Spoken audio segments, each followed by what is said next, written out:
Olá, seja bem-vindo de volta às nossas aulas aqui do nosso comentário exegético da Escola Charles Spurgeon online. Sou o professor Felipe Prestes e nós estamos na nossa 17ª aula deste quarto módulo do comentário exegético. Na última aula a gente terminou falando sobre essa última sessão, Ho, Homologon, Ton, Huion. Se você não lembra, então a gente está aqui no versículo 23 do capítulo 2. E nesse sentido, nós temos aqui todo aquele que nega o filho, esse não tem o pai. Aquele que confessa o filho tem igualmente o pai. Então a gente está terminando, nesse caso aqui, de traduzir essa seção. E como a gente sempre faz, traduz uma parte e depois a gente analisa aquela seção, aquele versículo. É assim que a gente tem buscado fazer. Beleza? Então vamos lá. Todo aquele que nega o filho, esse não tem o pai. Aquele que confessa o pai tem igualmente o filho. O texto em grego, né? Pas ho arnúmenos. A ideia do pas ho arnúmenos é aquele que nega. Ton huion, o filho. O de ton patera errei. Ou seja, não tem o de, aquela expressão negativa. Ton patera errei, que é não tem o filho, ou o pai, desculpe, né? Tom patera, o pai, e errei, tem. Então, não tem o pai. Homologon, lembra que o homologon é a ideia, como a gente colocou aqui, aquele que confessa, certo? Então, essa é a expressão para homologon, aquele que confessa, ton huion, ou seja, aquele que confessa o filho. O que a gente tem aqui, kai ton patera errei, que é a ideia de tem igualmente o filho. Como é que a gente vai traduzir cada palavra aqui? Você já deve conhecer a palavra kai.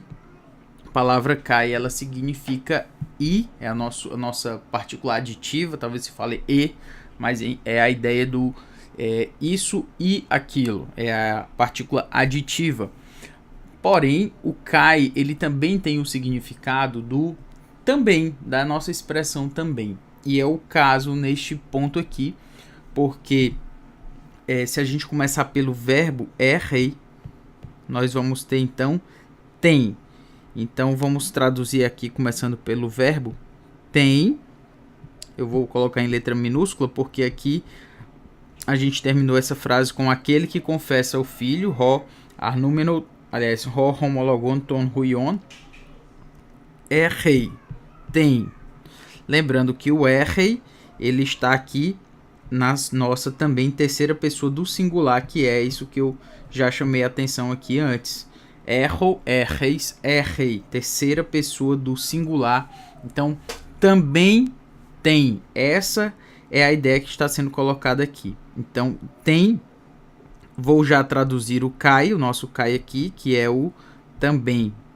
Aquele que confessa o filho tem também ton patera. Lembrando que se nós temos aqui o tom patera, eu já chamei a atenção isso em outra aula também, ton patera está no caso acusativo, sendo também um objeto direto do verbo errei, desse verbo aqui, do verbo. Então ele é o pronome, aliás, ele é o objeto direto desse verbo aqui, errei, tem, que está na terceira pessoa do singular. Então tem também o que? Quem tem alguma coisa, ou algo, ou alguém neste caso. Então tem também ton patera, tem também o pai, digamos. Então tem também, já que nós temos o ton, nós vamos traduzir aqui como o artigo. Então tem também o, e aí nós temos aqui patera.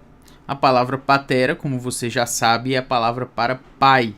Então tem também o pai. Lembra que a palavra patera, ela lembra a gente da palavra para patriarcal, para pátria, por exemplo. A ideia de pai, essa ideia paterna que a gente tem, ela vem a partir dessa palavra pater. Inclusive a palavra paterno, se você prestar atenção, paterno. Esse adjetivo recebe essa raiz aí, pater, que é a raiz da palavra pai no grego. E assim a gente tem patera. É uma palavra bem comum no grego, pater, para pai. Muito bem. O que a gente acabou de fazer foi traduzir esse versículo, o versículo 23, e agora a gente vai analisar, porque não adianta também só a gente traduzir, mas lembra do valor que a tradução tem. O valor dela é basicamente nos fazer entender juntos o que significa cada palavra, para que a gente possa, de uma certa forma, para que a gente possa expressar isso, como a tradução funcionou. A gente tem a atualizada, que é a que eu tenho utilizado aqui. Poderíamos usar outra, por exemplo, a NVI, a NVT, ou outra tradução em português. Eu escolhi usar a atualizada. Mas mais importante do que a tradução é você entender como a tradução funcionou. O que foi que o tradutor pensou, pelo menos pensou, é difícil saber o que ele pensou, mas como foi que ele decidiu? Quais foram as possibilidades que ele tinha em mãos? Para mim isso é o mais importante. Eu não gosto de discutir sobre versões, qual é a melhor versão, qual é a versão mais fiel, que ainda é mais complicado ainda falar sobre isso. Mas uma coisa eu tenho por certo, é importante que você conheça o grego para que você possa julgar as versões, para que você possa pensar sobre elas de uma forma mais apropriada, senão você vai simplesmente repetir opiniões de outras pessoas. E quando a gente acaba conhecendo as traduções, o que acaba acontecendo também é que a gente começa a saber que essa discussão de tradução não faz sentido, porque em alguns trechos da Bíblia a gente vai acabar tendo uma melhor tradução, por exemplo, da atualizada, por ela ser muitas vezes mais formal e optar mais pela literalidade do que pela dinamicidade em alguns momentos, especialmente nas poesias, especialmente nos salmos, nos provérbios. Por outro lado, quando você tem essa tradução a partir, por exemplo, da NVI, que é um pouco mais dinâmica, o que você vai ter? Você vai ter uma força maior no significado e às vezes a gente vai perder um pouco na forma. Já quando a gente fala de um texto um pouco mais narrativo, em que a gente tem simplesmente uma narração, a gente acaba notando que a dinamicidade da NVI às vezes se torna mais interessante do que a busca maior pela literalidade da atualizada, ou da corrigida fiel, ou da revista corrigida.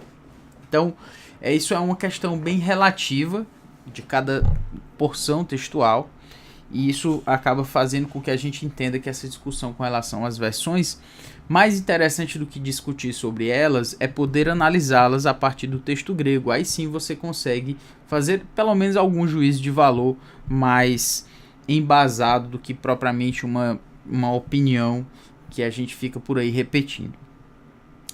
Seguindo adiante aqui, vamos para 1 João 2,23, que é o texto que a gente já traduziu. Vamos analisá-lo então. Vamos pensar de novo no texto em português para a gente poder analisar. Paz roar números. Você já sabe, paz roar números. Todo aquele que nega ton huion, o filho, o de ton patera errei, não tem o pai. Homologon, o que confessa, ton huion, o filho, também, nosso Kai aqui, ton patera, o pai, errei, tem, ou melhor, tem também o pai, quando a gente aplica a inversão aí para poder ter um estilo parecido com o português em relação ao grego. Muito bem. Quando a gente analisa esse texto, aquele que nega o filho não tem o pai, o que a gente percebe é João trazendo às claras para nós as consequências de abraçar a cristologia divisionista. Como assim a cristologia divisionista? Você deve lembrar que a gente tem falado aqui muito sobre esses divisionistas, que eram pessoas que estavam inseridas lá na igreja ou nas igrejas, naquela comunidade para quem João escreve, e eles estão ali dividindo a igreja por questões doutrinárias e morais. E nessa divisão deles, a gente os chama assim, divisionistas. A doutrina que eles estavam defendendo ela feria a cristologia. Era uma cristologia deficiente. Então, se a gente tem João escrevendo, dizendo aquele que nega o Pai não tem o Filho, ou também não tem o Filho, ou como foi traduzido aqui pela atualizada, esse não tem o Pai, aquele que nega o Filho, esse não tem o Pai, melhor dizendo, o que a gente vai percebendo é que João está falando para pessoas que negavam o Filho. Eles negavam a Jesus Cristo, ou pelo menos negavam a pessoa de Jesus Cristo como ele de fato é. Porque uma coisa é você simplesmente dizer, não, eu acredito em Jesus.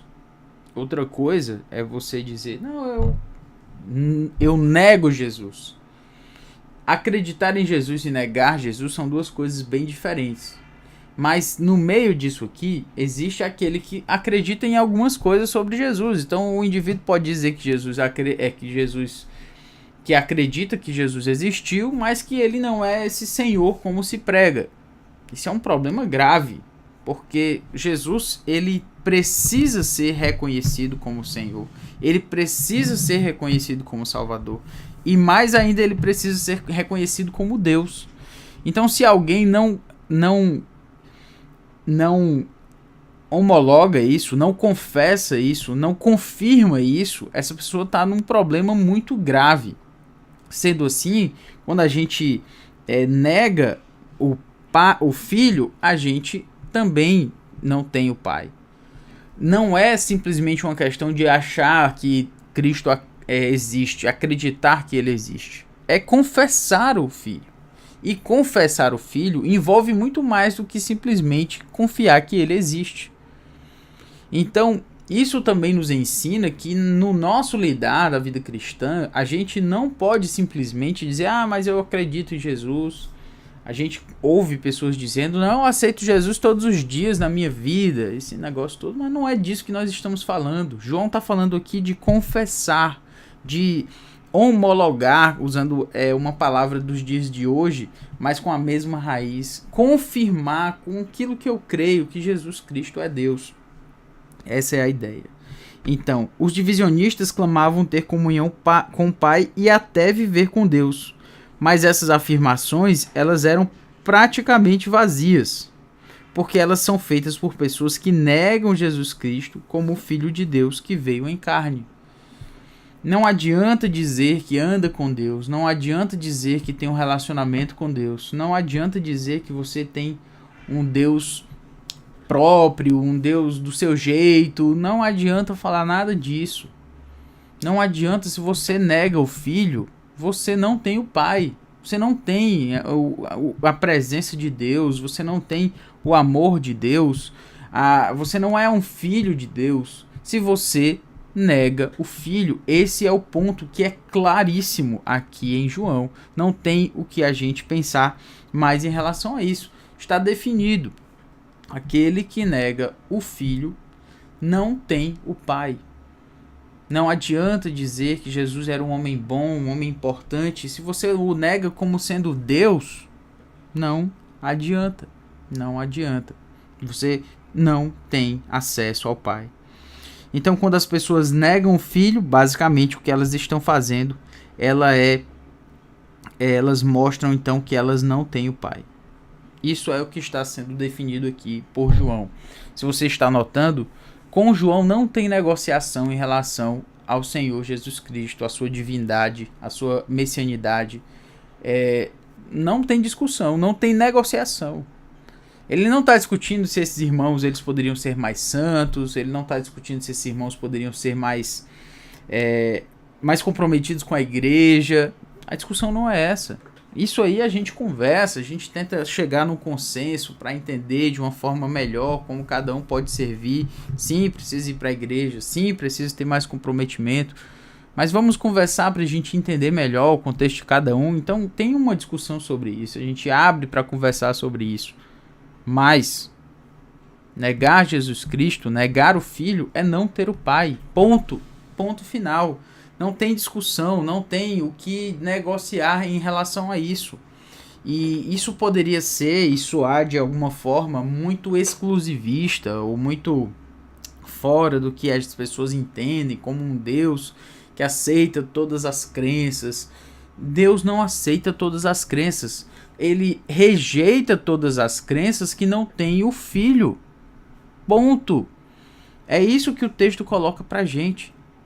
Não adianta a gente pensar, mas os muçulmanos, mas os budistas, olha, que Deus tenha misericórdia dessas pessoas e que eles venham a se converter e venham a confiar no nome de Jesus Cristo como Salvador e venham a homologar, confessar Jesus Cristo como Deus. E assim deixando essas crenças, porque se assim permanecerem, eles vão permanecer não tendo o Pai. É isso que está colocado aqui.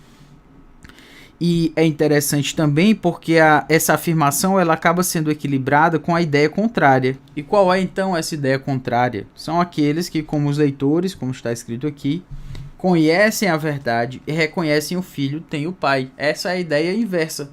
Se alguém conhece o Filho, se alguém confessa o Filho, esse tem o Pai. Parece uma afirmação muito óbvia, muito simplória, mas essa é a ideia. É simples assim mesmo. Se você confessa o Filho, você tem o Pai. Se você não confessa o Filho, você não tem o Pai. Não tem outra forma de se chegar até Deus senão pelo Filho. Pronto. Isto é que está definido com relação àquilo que João coloca. Então, essa ênfase de João, ela é uma ênfase sobre o que a gente chama, né, de uma conexão entre negar e reconhecer o Filho e sua relação com o Pai. E isso acaba refletindo nas afirmações que ele tem lá no quarto evangelho, no evangelho de João. Como assim? A gente tem em João 5, por exemplo. A fim de que todos honrem o Filho do modo porque honram o Pai. Quem não honra o Filho, não honra o Pai que o enviou. Você deve lembrar que esse contexto aqui em que João está falando é um contexto de pessoas que confiavam no Deus do Antigo Testamento, no nosso Deus, que é o mesmo Deus do Novo Testamento. Mas como Cristo ainda não tinha vindo como Messias no Antigo Testamento, os homens eles queriam acreditar que esse Messias ainda haveria de vir. O que acontece? Eles tinham um apego ao Deus, a Deus Yahweh. Eles tinham um apego a esse Senhor, a esse Deus. Mas alguns deles não estavam entendendo que Jesus Cristo era também o Filho de Deus. Ele era o Filho de Deus, ele era Deus, ele era sim Yahweh, a segunda pessoa da Trindade. Era difícil para alguns deles entenderem isso. Mas alguém poderia pensar, não, mas ele é um judeu, alguém que aprendeu da lei, ele crê em Jeová, ele crê em Yahweh, só que ele não crê no Filho ainda. O que João coloca para essas pessoas? O que ele coloca é que quem não honra o Filho, não honra o Pai que o enviou. Então, se você não confia em Jesus, você não tem Yahweh, você não honra o Senhor, você não honra Deus Pai. Pronto, está definido. João precisava colocar isso para que aquelas pessoas não achassem que a crença em Jesus era uma opção. Não, eu creio no Senhor, Yahweh, mas eu não creio no Filho. Não existe essa opção. Você tem que crer no Filho para que você honre o Pai. Você precisa crer no Filho para você crer no Pai, senão você não crê no Pai que o enviou. Ele coloca dessa forma. Um outro texto: eu sou o caminho, a verdade e a vida, ninguém vem ao Pai senão por mim. Se vós me tivesseis conhecido, conheceríeis também a meu Pai. Desde agora o conheceis e o tendes visto. Note aqui comigo João 14,6, uma passagem conhecidíssima nossa. Eu sou o caminho, egoimi re-rodós, kai re-aletheia, kai re-dzoe. Eu sou o caminho, a verdade e a vida. Definidamente, João coloca: ninguém vem ao Pai senão por mim. Não existe opção, não existe outra forma, não existe outra via, não existe outro caminho. João está colocando para aquelas pessoas: o único caminho até Deus Pai é através do Filho. Você não pode achar que Você vai ter um relacionamento com Deus fora de um compromisso com Cristo. Eu já cheguei a comentar aqui algumas vezes sobre uma pessoa, sobre aquelas pessoas que dizem: ah, mas eu tenho um relacionamento próprio com Deus. Não se diz respeito à religião, é eu e Deus e tal e tudo. E a pessoa cria uma própria religião para si. Na verdade, ela está criando um Deus à sua própria imagem e semelhança. E quando essa pessoa faz isso, ela não entende que aquele que não tem o filho não tem o pai. Só tem um caminho para chegar à presença de Deus Pai, é através do filho. E é interessante também porque quando Jesus fala: se vós tivesseis conhecido, se vós me tivesseis conhecido, se vocês tivessem me conhecido, a palavra para conhecido também ela é o verbo gnosco, que é um verbo ligado à ideia não só de conhecer cognitivamente, mas também muitas vezes traz uma ideia de relacionamento. Então, não é simplesmente se vocês tivessem sabido que eu existia, mas Jesus está falando de um conhecimento de relacionamento, um conhecimento de compromisso. Se vocês tivessem me conhecido, vocês teriam conhecido ao Pai. Desde agora o conheceis e o tendes visto. Porque Jesus está falando: vocês estão conhecendo a mim, vocês estão conhecendo o Pai. Ele também segue em outros momentos, né, e diz: eu e o Pai somos um. Mas a ideia aqui é mostrar que há uma exclusividade. Você precisa confessar o nome de Jesus como sendo o Senhor, como sendo Deus, para que você tenha acesso ao Pai. Não existe vias alternativas, não existe possibilidade de você confiar em Deus do seu próprio jeito, o que é algo bem comum hoje. Não, eu sigo Deus do meu próprio jeito, não preciso da religião, não preciso da igreja, não preciso de sei lá o que para me dizer, não preciso da Bíblia. Eu tenho um relacionamento com Deus do meu jeito. Não, você precisa confessar o Filho. Isso leva não só a religiões, como eu já comentei, mas também a seitas que se dizem cristãs, mas que retratam Jesus como sendo alguém importante, alguém que tem o seu valor, mas não é igual ao próprio Deus. Essa crença, por mais bonita que ela seja, por mais respeitosa que ela seja, e até mesmo por mais moral que ela seja, no sentido de ter seguidores que vivem uma vida que se mostra consagrada aos valores morais, essa crença não é de alguém próxima a Deus Pai. Isso nos leva a um outro pensamento. Você deve conhecer pessoas de seitas ou religiões que não confiam em Deus, não confiam em Cristo como Salvador. Você deve conhecer pessoas assim, e pessoas assim que são honestas, que são éticas, que honram seus compromissos. Você deve conhecer pessoas assim. Mas essas pessoas não têm, muitas dessas pessoas, das coisas que estou falando aqui, essas que são assim e não têm um relacionamento com Cristo, você vai notando que esses comportamentos, eles podem ser feitos por conta de outras motivações, mas que isso não garante que alguém tenha o Pai. Para se ter o Pai, precisa-se ter o Filho. É claro que tendo o Filho e tendo o Pai, há uma transformação moral no nosso coração. A gente deixa as práticas de outrora e passa a viver para Cristo. E aí o nosso testemunho, a nossa vida, ela vai refletir a nossa posição diante de Deus, o nosso relacionamento com Deus. Contudo, há pessoas também que não temem a Deus e ainda assim seguem uma vida moral, ética, um padrão moral alto. Ou seja, mais do que simplesmente querer um bom comportamento, não estou dizendo que o crente não precisa ter um bom testemunho, isso aí é esperado, é requerido, é pressuposto até do crente. Mas além disso, a gente precisa lembrar que é o confessar a Cristo como Senhor, é o confessar a Cristo como Deus que pesa nessa equação, de tal forma que a gente precisa entender que Ele somente, Cristo somente, é aquele que precisa ser confessado, precisa ser homologado, precisa ser confirmado para que alguém tenha finalmente um relacionamento com Deus Pai. Essa é a ideia, esse é o contexto de 1 João 2,23. Na próxima aula, a gente vai falar sobre 1 João 2,24, fazer a tradução e então a sua devida análise. Beleza? É isto, espero que você tenha gostado do que a gente tratou aqui. Na próxima aula a gente prossegue aqui com o que a gente tem colocado. Um grande abraço, que Deus abençoe.